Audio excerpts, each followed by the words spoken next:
Ikaw ang nagtudlo sa akon sa matuod nga bilin sa pamilya ko.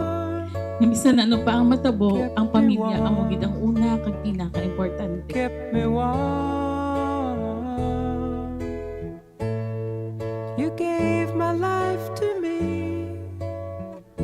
set me free, set me free. Nag-ibig na sa? The finest years I ever knew. For years, I prayed for a man like my father, kind, patient, and loving. And I would give anything I own, give up my life, my heart, my home. I would give everything I own just to have you back again.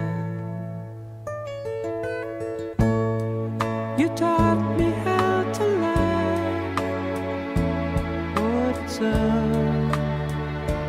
what it's up.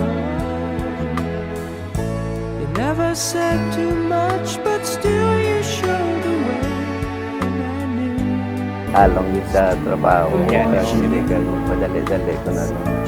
Mga desisyon sa mga buhay. Nobody else could ever know.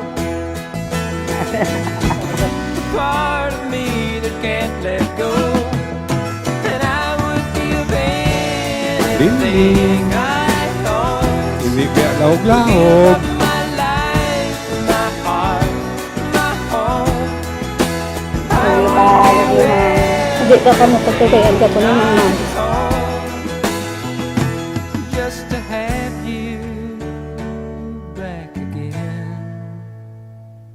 Is there Tagan sa mayong panlawas sa katang Ginoo. My Papa in heaven, I miss you. Ara ka gid sa amon subong upod namon. I know nga, permi mo gid kami ginagayad. Kami sa family ko as well as si Mama. She has always been a source of pride, laughter, and love in our family.